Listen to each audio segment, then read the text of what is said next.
메시지 5번이죠. 신춘 중국어 집회 메시지 5번인데 제목을 한번 같이 선포해 볼까요? 그리스도의 몸의 실제를 위해 그리스도를 산다. 무엇을 위해 산다고요? 그리스도의 몸의 실제를 위해서 산다 이거죠. 뭐를 살아요? 그리스도를 산다. 실제를 위해 사는데 그리스도를 사는 거예요. 이 그리스도를 살지 않으면 실제가 아니라는 거죠. 그렇죠? 아까 이제 그 흥재님이 민으로치 흥재님의 그 이제 앞부분을 갖다 소개해줬죠. 예, 거기 보면은 메시지 1번을 제임스 리 형제님이 전하시는데 그거를 소개하면서 메시지 1번이 그리스도의 몸의 실제가 뭐냐 하는 문제를 다루고 있잖아요. 거기 이제 6가지가 쭉 나오는데 첫 번째가 뭐냐면 고봉의 진리예요. 예, 고봉의 하나님의 경륜, 고봉의 이상이라는 것이죠. 하나님의 경륜인데 고봉의 이상으로 시작해서 끝에 가서 뭐라 그러냐면 연합된 영을 얘기하고 있습니다. 연합된 영이 바로 그리스도의 몸의 실제다. 이렇게 얘기하는 것이죠. 연합된 영이 그리스도의 몸의 실제다. 그리고 그 위트니스 형제님이 이제 1997년 6월 9일 날 이렇게 돌아가셨는데 그 전에 그 해 얘기했는지 그 전에 해 얘기했는지 가족들에게 이제 하신 말씀 가운데 그분 자신에 대해서 8가지를 얘기하고 사람들에 대해서 또 10가지를 얘기하고 일에 대해서 공정해야 된다 4가지를 이렇게 언급을 하고 있습니다. 그러니까 이제 자기가 주님 앞에서 어떠한 삶을 살 것인가, 또 다른 사람과 어떠한 관계를 유지할 것인가, 일을 할 때 어떤 태도로 일할 것인가, 그런 거에 대해서 이제 얘기를 하신 것이죠. 그건 우리들도 똑같죠. 우리는 주님과 우리 사이에서 어떤 관계를 가지고 살아야 될 것인가, 또 다른 사람과의 관계에 있어서 어떻게 관계를 가지고 살아야 될 것인가, 또 어떤 일을 할 때 어떤 태도를 취할 것인가, 이런 것들이 이제 우리가 주의할 부분이라고 보겠습니다. 여기 이제 그 창세기 2장과 고린도전서 12장 12절을 보면 창세기 2장에 뭐가 나와요? 하와를 만드는 게 나와요. 하와는 창조된 게 아닙니다. 메이크예요. 크리에이트가 아니고 메이크인데 어떻게 되냐면 아담의 갈비뼈 하나를 취해서 하와를 건축했다고 했어요. 만들었다고 했어요. 그렇죠? 그러니까 하와는 뭐냐면 아담과 하와는 오늘날 그리스도와 교회의 예표라고 했어요. 하와는 누구로부터 나왔어요? 아담으로부터 나왔어요. 그래서 이제 남자, 여자라고 그랬는데 이 남자는요, 남자잖아요. 근데 남자는 맨이고 여자는 뭐예요? 우먼이라고 그랬잖아요. 우먼이에요? 그럼 이 우가 뭐냐면 후렴이라는 뜻이에요. 후렴. 그럼 뭐예요? 남자로부터 나왔다는 거예요. 그 성경적이죠. 영어는 성경적이에요. 그 남자로부터 여자가 나온 거예요. 그렇죠? 그러니까 여권 신당 이렇게 얘기하면은 그분들한테는 좀 별로 기분이 안 좋겠지만, 근데 어쨌든 성경적인 원칙은 하나님이 남자를 먼저 아담을 먼저 창조하시고 아담으로부터 하와를 건축했다고 그랬어요. 안 들었어요? 그러니까 아담이 없으면 하와도 없는 거예요. 남자와 여자가 없습니다. 그리고 나중에 바울은 또 공평하게 해서 남자로부터 여자가 나오고 또 여자로부터 남자가 나왔다고 했어요. 이런 말씀하셨는데 이 아담으로부터 하와가 나왔고 이것이 그리스도와 교회를 예표한다고 그랬는데 그리스도는 교회의 머리고 교회는 뭐야? 그리스도의 몸이잖아요. 제가 이렇게 서서 얘기를 하는데 저희 머리가 있고 몸이 있는데 머리도 나요, 몸도 나요. 네. 머리이신 그리스도, 그렇죠? 머리이신 그리스도가 또 몸이고 몸인 그리스도가 또 머리예요. 그러니까 다 몸이라는 것이죠. 제가 여기서 서 있는데 몸은 없고 머리만 공중에 써서 얘기하면 아마 다 도망갈 거예요. 머리와 몸이 하나고 이게 나예요. 이게 예수 그리스도라는 분은 뭐예요? 머리도 되시고 몸도 되신다는 뜻입니다. 아멘. 근데 이 몸의 실자 안에 살기 위해서는 어떤 원칙을 따라 살아야 돼요. 그래서 이걸 신성한 원칙이라고 그랬죠. 그리스도의 몸의 실제 안에 살기 위해서는 몸의 원칙을 따라서 살아야 된다는 것이죠. 어떤 것이다 원칙이 있죠. 그래서 여기 이제 소개한 것이 뭐냐면 로마서 8장인데 보세요. 1492년 1492년이 어떤 해인지 아십니까? 1492년. 네, 콜럼버스가 신대륙을 발견한 거예요. 근데 거기에 살고 있는 원주민들은 뭐라고 그러냐면 발견은 무슨 발견이냐 우리가 살고 있는데 네, 그렇게 얘기하잖아요. 그런데 로마서 8장 2절에 보면 생명의 영의 법이 나오고 로마서 8장 전체가 새로운 발견이라고 했어요. 2000년 동안 기독교 2000년 동안에 감춰졌다고 했어요. 본래 있었는데 8장이 1절부터 다 8장이 있었는데 어떻게 해요? 주의 회복 안에서 이것을 찾아낸 거죠. 발견한 것이죠. 그렇죠? 그 콜럼버스가 신대륙 발견한 것보다 로마서 8장을 다시 찾아낸 것, 발견한 것이 더 위대하다는 것이죠. 왜 그러냐? 이 로마서 8장에는 생명의 법은, 생명의 영의 법은 무슨 법이야? 생명의 영의 법이에요. 생명의 영의 법, 생명의 법, 영의 법입니다. 이것은 아주 놀라운 발견이라는 거죠. 왜냐하면 이 생명의 영의 법을 알면 우리의 그리스도 몸의 실제를 누리는 데 있어서 교회 생활에 있어서 또 직장 생활에 있어서 학교 생활에 있어서 사회 생활에 있어서 획기적인 변화를 가져오는 거예요. 콜럼버스 신대륙 발견한 것보다 로마서 8장을 찾아낸 것이 훨씬 더 놀랍다는 것이죠. 별로 아멘 안 하시네요? 인정이 안 되죠? 근데 사실 실제로 굉장히 중요합니다. 로마서 8장은. 2절에서 이제 생명의 영의 법이 어떤 일을 했냐? 죄와 사망의 법에서 여러분 어떻게 해요? 해방했어요. 모든 인류는 다 죄와 사망 가운데서 헤매고 있습니다. 죄와 사망. 사망은 어디로부터 와요? 죄로부터 와요. 죄가 없으면 사망도 없어요.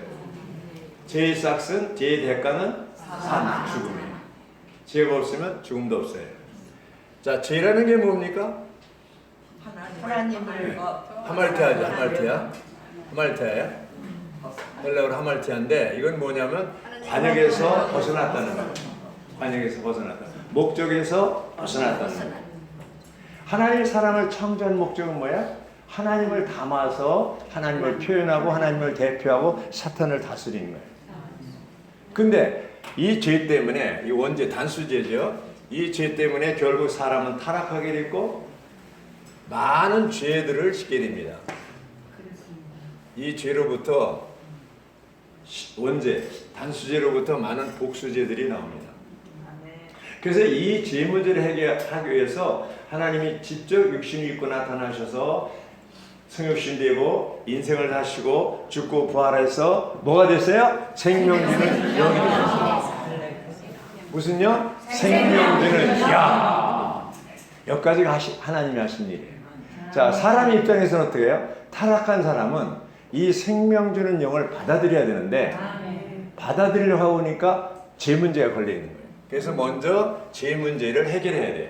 예수님이 십자가에서 뭐예요? 모든 죄와 죄들은 다 끝났다 선포했어요. 해방선을, 죄의 해방선을 했어요. 그리고 그분은 영을 통해서 사람 안에 들어왔어요. 예수님이 부활하시고 신령한 몸이 되었을 때, 그렇죠? 영광스러운 몸이 되었을 때 이렇게 방문을 닫고 있는데 나타나신 거예요. 방문을 열지 않고 오신 거예요. 나도 그래서 제자들이 깜짝 놀랐어요. 영인가? 이렇게 깜짝 놀랐는데 놀래니까 내 옆구리를 만져봐라. 내 손목장을 만져봐라. 그렇죠? 만져보고 그래도 안 믿으니까 뭐 먹던 거 없냐 생선토막을 드리니까 그걸 또 드셨어요.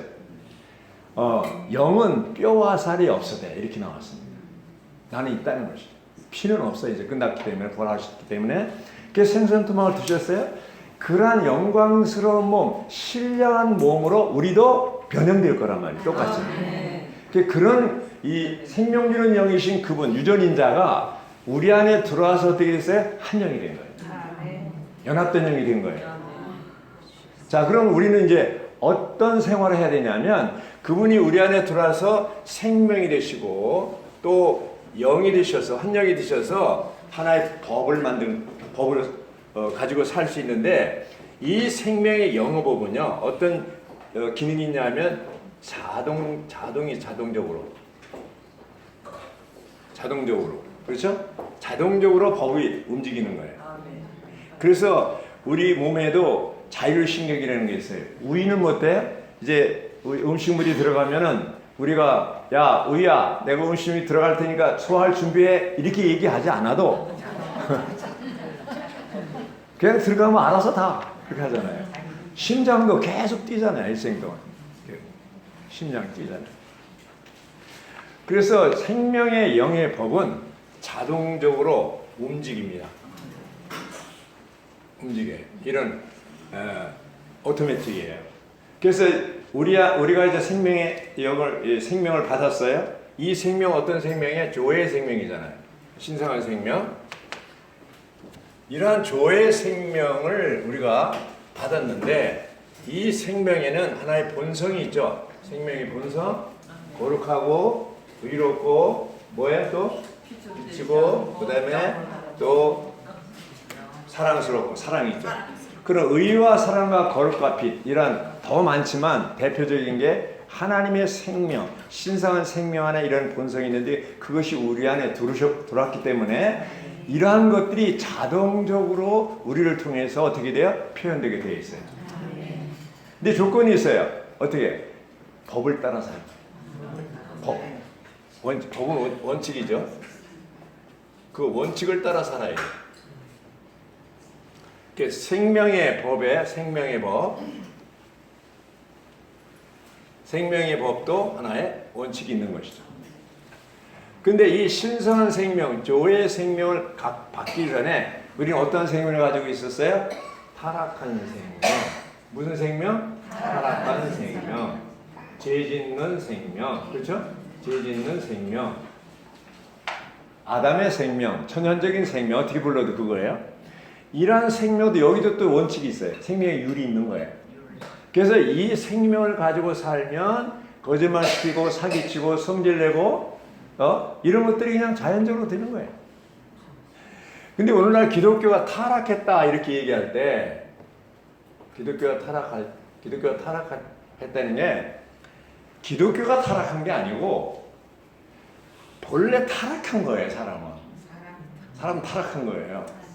그러니까 타락한 상태에서 그 타락한 생명 안에서 살려고 하니까 여기서부터 많은 죄들을 짓게 되는 거예요. 이 타락한 생명은 죄 짓는 것이 정상이에요. 거짓말 시키고 사기치고 이런 것이 정상이에요. 성질내고 이런 것들이. 근데 이 생명이 바뀌지 않으면 길이 없어요. 그래서 하나님은 이 생명을 어떤 생명으로 바꿔요? 신성한 생명으로 바꿉니다. 그 바꾸기 위해서 생명 주는 영이 되신 것이죠. 그 영을 받아들이면 한 영이 되면 그 영이 오면서 생명을 가득 갖고 오는 거예요. 영 안에 생명이 포함되어 있어요. 말씀 안에 영이 있고 영 안에 생명이 있어요. 내가 너에게 이른 말이 영이요 생명이라 이렇게 얘기해요. 하나예요.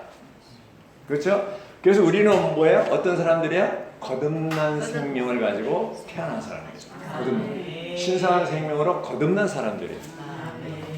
그러니까 이 생명이 우리 안에 들어왔기 때문에 여기 하나의 법이 있죠. 이건 뭐예요? 자동적이라고 그랬잖아요. 자동적인 생명. 그래서 생명률이 있어요. 법이 있어요.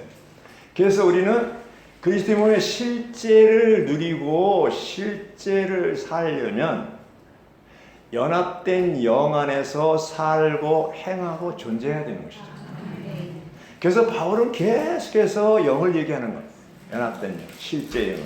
예수님도 실제 영을 얘기하잖아요. 내가 간 다음에 실제 영이 오면 그 실제 영이 너희를 다 가르친다. 내가 가는 거 염려하지 말아라. 그래서 우리는 이제 이 생명주는요, 실제 영을 받아들였어요. 우리 안에 이제 두 가지 생명이 있어요. 하나는 뭐예요? 타락한 생명 하나 있고, 또 하나는 뭐예요? 신성한 생명이 있어요. 신성한 생명. 이 신성한 생명은 교회의 생명이고 하나님 자신의 생명이죠. 하나님 자신의 생명. 그러니까 어떤 생명으로 살면 어떠한 결과가 나오는 거예요. 이제 아마 친척들이나 우리 모두를 보면은 예수를 먼저 믿었다면 그 사람들이 소금과 빛의 역할을 해야 되겠죠. 예수님 뭐예요? 여러분은 세상의 소금이다. 여러분은 세상의 빛이다. 그러면 소금은 썩지 않게 하는 것이고 빛은 어둠을 비치는 거잖아요. 그러면 우리라는 그리스도를 믿는 우리가 먼저 믿은 우리들이 어떤 역할을 해야 돼요? 소금 역할을 해야 되고 빛의 역할을 해야 되는데 먼저 믿는다고 하는 거듭나지 않은 이런 타락한 생명을 가지고 예수를 믿는다고 했던 사람들 때문에 어떻게 돼요? 그들도 천국에 못 들어가고 다른 사람도 못 들어가게 만드는 거예요. 그래서 많은 사람들이 기독교인들에 대해서 안 좋게 생각하는 것이죠. 그럼 왜 그분들은 그렇게 됐냐? 타락한 생명을 가지고 살기 때문에 어쩔 수 없이 죄를 짓게 되는 거예요. 네. 저도 이제 이 건물 처음에 구입했을 때 이제 시설을 해야 될 거 아니야 했는데 어떤 분이 자기는 무슨 교회 장로라고 하면서 또 집사라고 하면서 아유 장로님이니까 잘하시겠지 또 집사니까 또 아주 잘해주시겠지 했는데 나중에 보면은 이게 아니에요. 그래서 저는 어떤 사람이 저한테 와서 저는 어느 교회 장로입니다. 그러면 어떻게 받아들이기 시작하냐면 내가 이제부터 사기치겠습니다. 그렇게 받아들여요. 아마 제 얘기를 이해할 거예요. 무슨 얘기인지. 그러니까 모든 믿는 사람을 얘기하는 게 아니고 타락한 생명으로 살면서 그렇죠? 그러니까 사실은 기록 숫자가 있잖아요. 수가 막 뭐 10,000명, 뭐 10만 명, 뭐 몇천 명 모인다는 거, 그렇죠? 그거 자랑할 것도 없어요. 왜 그러냐면 그 많은 숫자, 이 숫자가 증가되는 게 중요한 게 아니고 그 거듭난 믿는 이들이 그리스도의 몸 안에서 그리스도의 실제를 누리면서 빛의 생활, 거룩한 생활, 또 뭐예요? 그 의로운 생활, 소금의 역할을 했다면 사람들은 자연에 들어올 거예요. 근데 먼저 믿은 사람들이 타락한 생명을 가지고 살다 보니까 이중생활, 삼중생활을 자기도 모르게 하게 되는 거예요. 맞아요, 틀려요? 맞아요. 그렇기 때문에 우리는 중요한 게 뭐냐면 첫째는 생명이 다시 태어나서 신성한 생명으로 다시 태어나야 되고 이 신성한 생명의 법, 영의 법에 따라서 살아야 돼요. 자동적으로 사는 거예요. 맞아요, 틀려요? 근데 바울은 어떤 사람이냐? 바울은 거듭난 믿는이고 그는 철저하게 신성한 생명의 영의 법에 따라서 살았던 사람입니다. 그래서 그가 로마서 7장에서는 오라는 공부한 사람이로다 하고 8장에 가서는 이제 생명의 영의 법이 죄와 사망의 법에서 나를 해방했어요. 1863년 1월 1일 아브라함 링컨은 미국 헌법에서 노예방 선언을 했습니다. 법적으로. 2000년 전에 예수님은 십자가에서 죄해방 선언을 했어요. 그렇죠? 죄는 끝났어요. 우리는 죄와 사망으로부터 해방된 거예요. 그 말로 되는 게 아니고 우리 안에 들어온 신성한 생명의 법이 그 유리 이런 죄와 사망의 유를 이기는 거예요. 없어진 게 아닙니다. 그걸 정복해버리는 이기는 거예요. 새 생명은요? 이 만유 인력의 법칙을 이기고 날 수가 있는 거예요. 새가 나는 것은 이것을 날 수 있는 그런 율이 있는 거예요. 새의 생명은 날 수 있는 거예요. 물고기 생명은 물속에 사는 거예요. 네. 맞죠? 우리가 이 신성한 생명으로 살 때, 이 신성한 생명으로 살 때, 신성한 생명은 신성한 생명의 율이 있는 거예요. 법. 이 법이 율이에요, 율. 그렇죠? 그래서 바울이라는 사람은 에베소 3장 1절과 4장 1절에 뭐라고 그랬어요? 3장 1절에는 이런 이유로 그리스도 예수님께 갇힌 사람인 나 바울. 누구에 갇혔어요? 그리스도 예수님께 갇힌 사람인 나 바울이라고 그랬어요. 근데 4장 1절에 가서 뭐라고 그랬어요?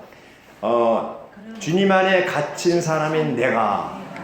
그리스도 예수에게 갇혔다는 거하고 주님에게 갇혔다는 건 좀 달라요.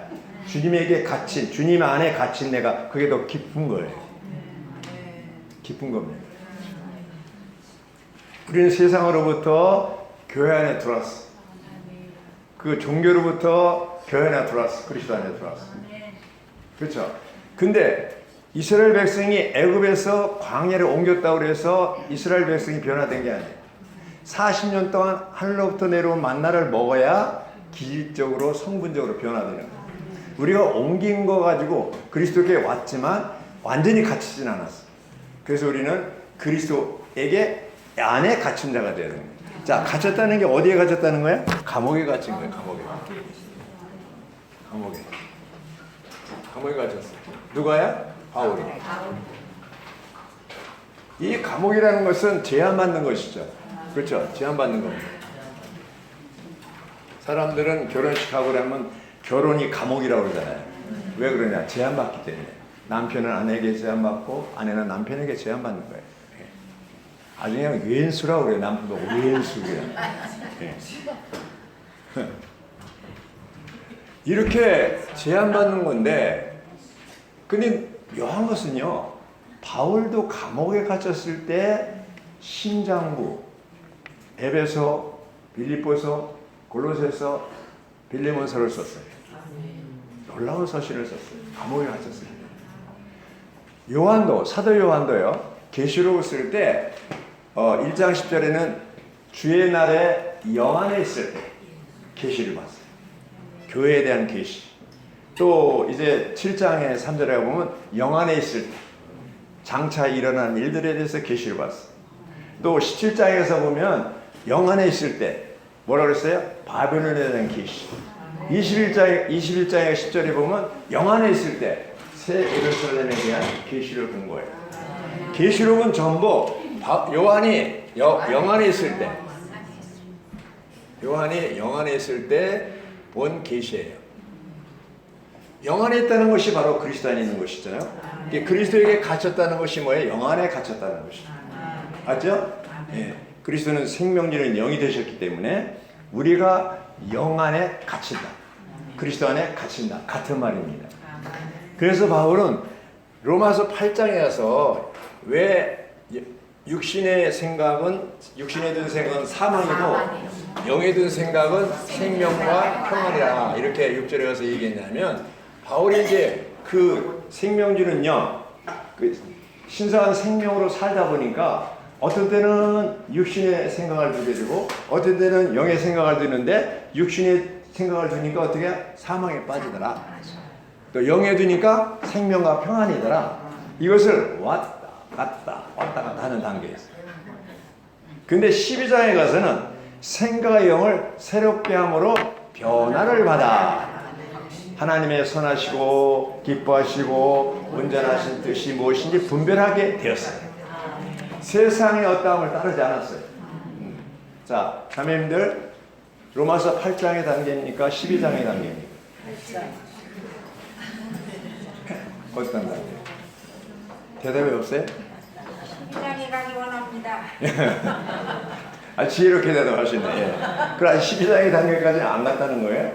자, 12장에 가려면 생각을 새롭게 함으로 변화를 받으려면 바울처럼 감옥에 갇혀 있으면서도 기뻐할 수 있게 되려면, 영 안에 있으려면 이게 생각이 바뀌어야 돼. 생각. 뭐가 바뀌어야 된다고요? 생각이 바뀌면 행동이 바뀝니다. 행동이 바뀌면 습관이 바뀝니다. 그렇죠? 자, 습관이 바뀌면 뭐가 바뀌어요? 성격이 바뀝니다. 성격이 바뀌면 운명이 바뀝니다. 자, 그럼 제일 중요한 게 뭐야? 생각이에요. 생각이 중요한 거예요. 아까 자매님 습관 얘기했잖아요. 정유사님 습관 얘기했잖아요. 습관이 중요한 거예요. 그래서 우리가 생명의 영의 법, 이 신성한 생명의 법이 우리 안에 들어왔지만 이걸 사용하는, 이 의식하고 생각해서 이것을 계속 행동으로 사용하고 반복해서 사용하다 보면 습관이 생기는 거예요. 우리가 이제 헬스장에 갈 때 한 11년 전에 했는데 2007년인가 2008년 시작했는데 처음에는 정말 힘들었어요. 습관이 안 돼서. 그래가지고 갈 때 뭐라 하냐면 병원 갑시다 이렇게 와요. 병원 갑시다. 헬스장에 가는 거를 병원 갑시다라고 해서 갔어요. 그런데 자꾸 이제 습관하다 보니까 지금은 안 가는 게 있어요. 생명의 영의 법을 계속 사용해서 이제 그 영을 사용하는 법을 배우다 보면 이거 습관이 되다 보면 그렇죠? 어떻게 돼요? 자연스럽게 우리는 24시간 동안 영 안에서 살 수가 있는 거예요. 살 수 있는 거예요. 그래서 바울은 이 에베소 3장과 골로새 3장에서 그 뭐라고 얘기해요? 골로새 3장 16절에 보면 온갖 지혜를 사용하여 그리스도의 말씀이 여러분 안에 풍성히 거하도록 하고요. 또 에베소 5장 18절에는 성령으로 충만하여. 그러니까 성령 충만과 말씀 충만의 결과는 똑같아요. 성령 충만, 말씀 충만이 시와 찬미와 신령한 노래, 영적인 노래들로 서로 화답하고. 그렇죠? 그래서 우리가 아침에 일어나면 우리는 세 가지를 얘기하는데 주님 당신을 사랑합니다. 주님께 감사합니다. 주님을 찬양합니다. 이 세 마디 속에 다 들어있어요.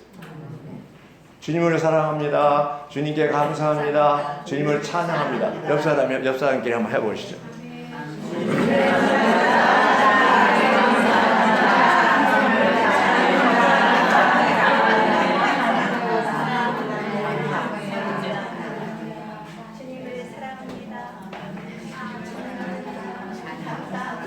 네.